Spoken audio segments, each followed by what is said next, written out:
Hi guys, I wanted to do this quick video. A few of you have been asking via email and some other things, so I just wanted to do this real quick. I just simply have a Adobe Illustrator file open, and then I've got this image of Marilyn Manson. Actually, this wonderful portrait by Andrew McPherson. So, if you want to check that site out. Here it is right here. Oh, this one's at Acid Cow. But again, it's Andrew McPherson right here. Wonderful, wonderful photographer. So I'm going to use that Marilyn Manson. And because the reason I chose it is because I think it's as difficult as any to use. I mean, it's got some wonderful contrast, and that's all you really need. So let's take a look at what we're going to do. I'm just going to go over here, and I'm going to say File, Place. And I've got that file stored away in my download folder, so I'm just going to select that. I'm going to say place, and I'm going to place that, and I immediately see it's pretty large. So first thing I'm going to do is I'm going to grab that corner, and I'm going to hold my Shift key down, because if I don't hold my Shift key down, it's not going to constrain the original proportions. So I just undo that, and I'm just going to hold my Shift key down, and I'm going to drag it down to a workable size. Okay, at this point, I'm going to. This is where you would embed your images, folks, right up here. And I can certainly do that. I can embed that image, and I can also say, I'm going to do this. I'm going to do an image trace. And in this image trace, I want you to see something, okay?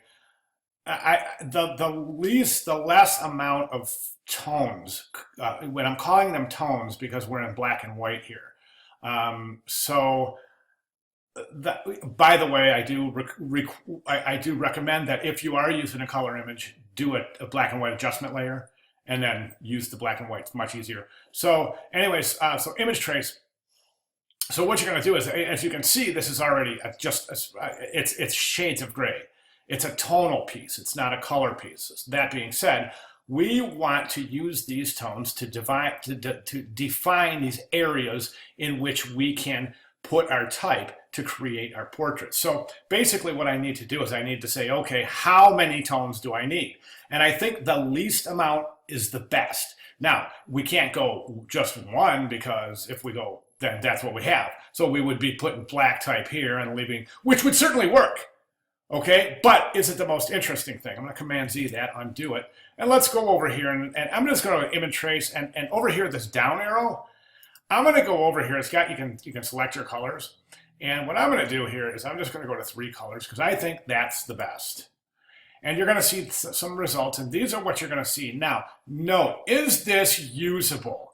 And my immediate response is not yet. And let me explain why. For those of you who are thinking about doing portraits that are using parts of the upper torso, shoulders, etc., that's fine. It's going to entail a little bit of extra work, but if you're interested, I'm certainly interested. So at this point, you could do one of two things. You could have, if you would have made the decision that you only want to use a face, you would have cropped that image in Photoshop and used it as such. Okay. So this being a full portrait, I don't want to compromise that, so that's why I placed it here full size. What is the problem here? We have a lot of areas here that are going to be really difficult to work with. Let me show you what I mean. Okay, especially if you look way up here, like you see all those little jagged lines everywhere. Those are going to be really difficult to work with. So we need to smooth everything down here considerably. Couple of techniques that we can do to do that. The first thing I'm going to command 0 that to bring it back to full size. And I want to do in this I want to expand this image. And what that means is it's selecting all the individual points to make that particular illustration. Okay, so I want to zoom in a little bit, and I want to show you a couple of areas that could end up being, well, these aren't too bad, but right here, see how you got these, you want that all to be smoothed out.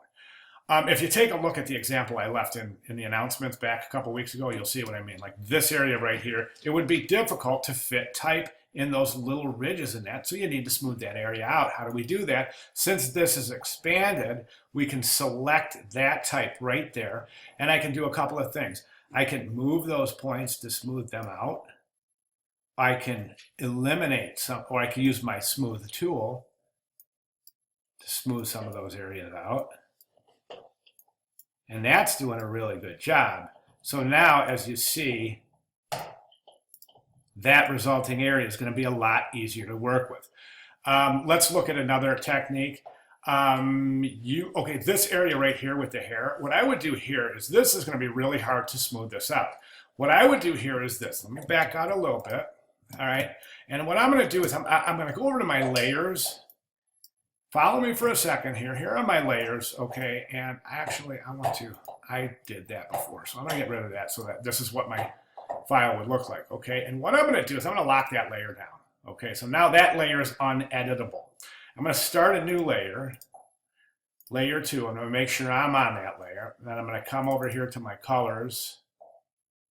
And I want my default colors. So I just hit Command D there. And then I need black for that. So we'll just go no. We'll go no stroke. We'll go black as a color. So, all right, so then I get my pen tool. And I can go over here and I can start taking, okay, so these fringes of hair right here, I can just start coming over here and going over those areas to close that out, okay? And that area now is going to be a lot easier to work with than that area. You see what I'm saying? Okay, and that's how, let me see, if we go back to announcements, and then if I go back down way down here to this example, and you can see that that's how this was all done. Now this was meticulously done, guys. I mean, she may have even gone through and drawn these shapes over the shapes in here. So in other words, she would have gone through here, locked this all down, and drawn all of these shapes to corresponding to those shapes. Okay, simplified things tremendously. Keep that in mind. I mean, this is really simplified.